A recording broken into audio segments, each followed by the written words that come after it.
Hi guys, welcome back to our channel. For today's video is how to create a Pareto chart. It's just pretty quick and simple, so let's go.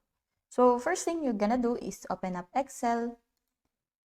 And here we have readily available templates. So to create a Pareto chart, let's press more templates.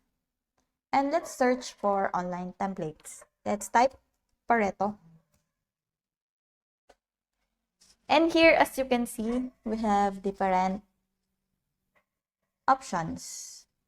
So there is a problem analysis with Pareto chart and a cost analysis with Pareto chart. So let's try this cost analysis. So cost analysis with Pareto chart, analyze the cost of your business with this accessible cost analysis template showing the data on a Pareto chart to give a quick assessment where most of the money is going and where changes can have greatest impact. The cost analysis template includes a pre-built Pareto chart to easily insert data and graph your statistics. So let's press create. So here there is a cost analysis. We have the annual cost, percent of total, cumulative percent, cost center. And on this other side is the Pareto chart. So how will you do to the Pareto chart with the Scratch?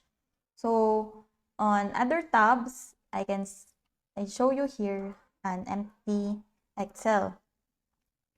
So with the use of help, you can use here and just type how to use Pareto chart.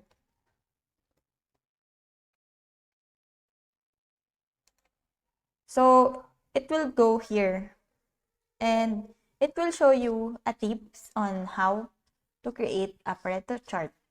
So a Pareto or sorted histogram chart contains both columns sorted in descending order and line representing the cumulative percentage. Pareto charts highlights the biggest factors in a data set and are considered one of the 7 basic rules of quality control as easy to see the most common problems or issue.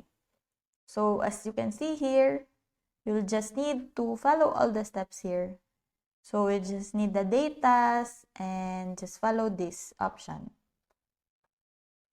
So that's it, and I hope that this video helps. Now, if you have any questions or comments, kindly put it in the comment section below and make sure to subscribe and like to our channel. Thanks!